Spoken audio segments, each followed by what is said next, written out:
begin the press conference. First, we'll have statements from the guests, followed by questions from the journalists later. So, Minister Gabrielius, Landsbergis. Good morning. I'm grateful to Senior Deputy Minister of Foreign Affairs of Japan, Keiichi, and United States Undersecretary of State Jose Fernandez for their visit. The goal of today's conference is to gather like-minded partners to discuss ways to resist economic coercion and build resilient economies. There is no doubt about the importance of the issue. We have participation from 5 continents, economies small and big, as a testament to that.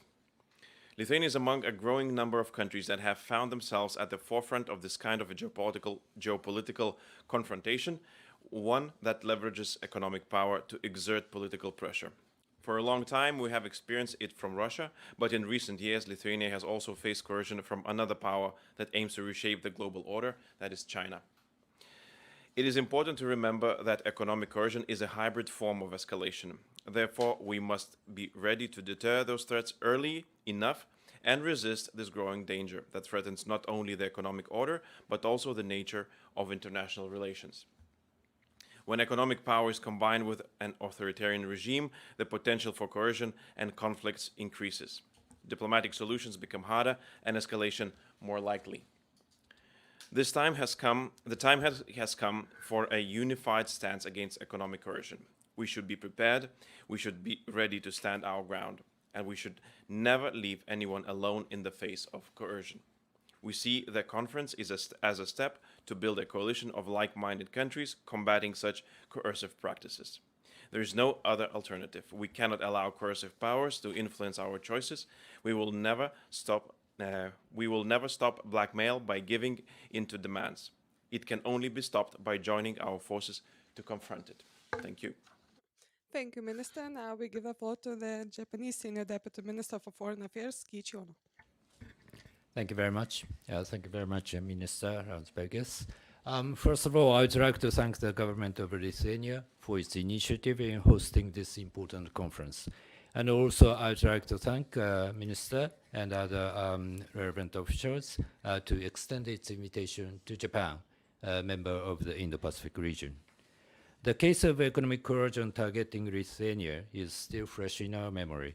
This conference provides an opportunity to share knowledge on countering and preventing economic coercion with the members of the international community who support the free and open international order based on the rule of law.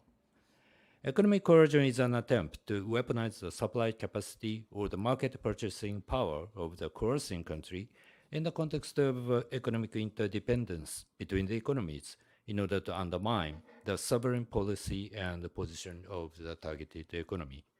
Economic coercion, therefore, is a national security challenge which could undermine international security and stability, violating the international order based on the respect for sovereignty and the rule of law. In order to oppose economic coercion and ensure any such attempt fails, coordination among the international community is a key. Therefore, Japan is leading international cooperation, for example, through the efforts at the G7 coordination platform on economic coercion, which was established in the Hiroshima summit last year, or the OECD. Also, we've been working with many countries of the Indo-Pacific region. Today's conference is an opportunity for the international community to recognize what the nature of the economic coercion is, to express concern and opposition to economic coercion, and to enhance further international cooperation. Japan will further cooperate with our ally and like-minded partners to tackle this challenge. Thank you. Thank you. And to close up a round of statements, the Undersecretary of the State, Jose Fernandez. Thank you. Thank you, and good morning. It's an honor to be here today for this very important conference on countering economic coercion. We were here in early 2022 when Lithuania was facing coercive economic practices imposed by the People's Republic of China. At that time, my team and I immediately recognized the need for support, and we traveled here to Vilnius, where I was fortunate to lead a U.S. government delegation, including colleagues from Exim Bank, to effectively demonstrate that we stood by Lithuania. We were able at the time to provide viable alternatives for Lithuania's economy and for its supply chains. And the fact that Lithuania is hosting this conference today is a testament to Lithuania's resistance and spirit, and also proof that countries can and should stand up to economic bullying. Hosting this conference would not have been possible 2 years ago. But today, Lithuania and other countries who have reached out for US support on this topic are empowered. They know that they're not alone, and they know that the US will help them.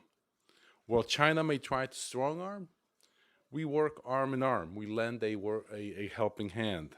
Today, I'm pleased to share that we've developed a consultative approach tailored to each country's specific needs, where we provide them with information to help not only resist economic coercion, but also to thrive economically by diversifying their trade portfolios and their supply chains. I'm honored to be here, and I look forward to your questions. Thank you. Now we'll be open for questions. I have a question for Mr. Fernandez. You mentioned in the panel earlier today that at least a dozen countries have approached you since Lithuania's case for consultations on how to prepare how to prepare against a Chinese coercion. So my question is, would you be able to name some of the countries and how successful they have been in preparing and becoming more resilient against China? And another question for Mr. Ono. China, Asia in generally is more exposed to China through trade and supply chains than Europe or Americas. Is it possible for Asian countries such as Philippines or Japan to become more resilient and to diversify their trade? And also, are you aware of any countries that have been exposed to Chinese coercion that haven't gone public, but have perhaps experienced that? Thank you so much. Let me start first. We've had over a dozen countries who've come to us. I can't give you the names because one of the things that we offer is just the privacy. They come to us not knowing what will happen. They come to us oftentimes for advice, and we will obviously publicize their efforts if that's what they want. But for the most part, they just want to consult and they want to prepare, because preparation is key here. In terms of what has happened with those threats, for the most part, they haven't materialized, and I think this is important in that this is not about once the coercion happens doing something about it. This preparation here is key, and in the best case scenario, it will not happen, but countries will know that they have to diversify their supply chains. Thank you very much. From myself, first, yes, many countries in the Indo-Pacific region have very strong trade relationships with China. And in Japan, for example, China is the largest trading partner, and the similar applies to many of other Indo-Pacific countries. So China is a very important partner in this context. What we've been intending is de-risking in this context, and we try to establish the resilient supply chains for us as well. And also in the context of the Indo-Pacific, we've been working together with other Indo-Pacific friends. For example, in the context of the IPEF, Indo-Pacific Economic Partnership, which was led by the US government, Japan has been cooperating with the US and other Indo-Pacific nations to establish the resilient supply chains on the critical products and services. So this would become a kind of a basis for the responding to the possible economic coercion by a certain country. So this is very important from the kind of the peaceful time to prepare and work together among the like-minded nations for that possibility. And then the important thing is we should be united to ensure that such an attempt will fail.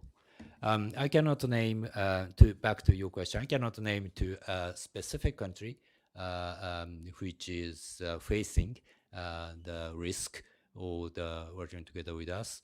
But as again, in the context of IPF or trilateral coordinations, trilateral or minilateral leaders meetings, we've been emphasizing this issue as a collaboration project. Thank you. Greta Zlonaitė, BNS naujienų agentūra. Mano klausimas ponui Fernandesui.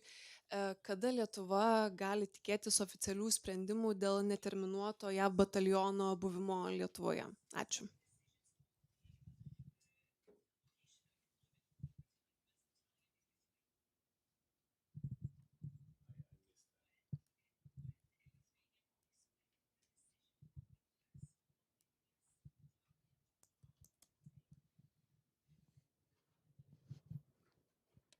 Yeah, with all apologies, that's outside of my portfolio. I don't do military. If your questions have to do with economics, environment, energy, I'd be happy to answer them. Thank you. Gailė Raševičiūtė Mockuvienė, naujienų agentūra Alta. Aš turėčiau klausimą užsienio reikalų ministrui Landsbergiui. Jeigu galima, galbūt galėtumėt pakomentuoti, kaip vertinate Baltarusijos režimo atstovų paskleistą informaciją čia praėjusią savaitę apie neva Lietuvoje reziduojančių grupių mėginimus surengti dronų ataką prieš Minską. Aš lietuviškai sakau. Iš tikrųjų, su dideliu susirūpinimu stebime nebe pirmą kartą pasirodančius melagingus pranešimus. Reiškiame protestus Baltarusijos vyriausybei, mums prieinamomis priemonėmis.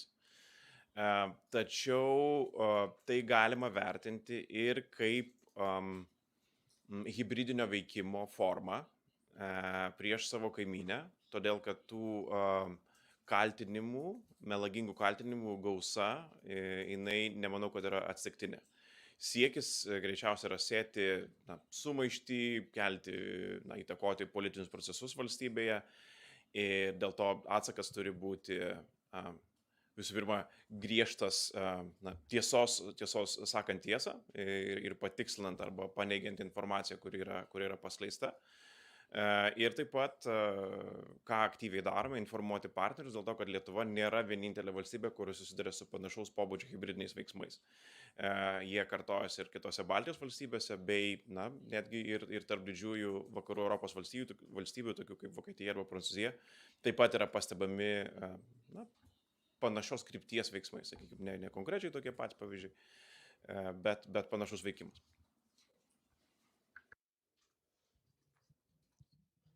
More questions? No? So thank you. I guess something. No, one more. Sorry. Yeah, it's Andrew Bounce from the Financial Times. We've had reports this morning that Russia is having a tactical nuclear exercise in response to Western provocation. I just wondered if you had any comment on the timing of that and whether there has been any Western provocation. Well, the same way that I've answered the previous question is that we're seeing an increased activity of incorrect or untruthful information coming from both Belarus and Russia, directed towards specifically, we are measuring that here in Lithuania, but also to other Baltic states. And every time we have to either correct or deny what is being said, but I can call that a hybrid activity that has a political intention behind it, to sow confusion, influence political decisions, debates, whatnot. And if that does escalate, even these sort of messaging does escalate from both Moscow and Minsk, we need to I think we need to have more consultations among the allies, because this is not a usual historic time that you would see in this part of Europe. So thank you. We are concluding the press conference.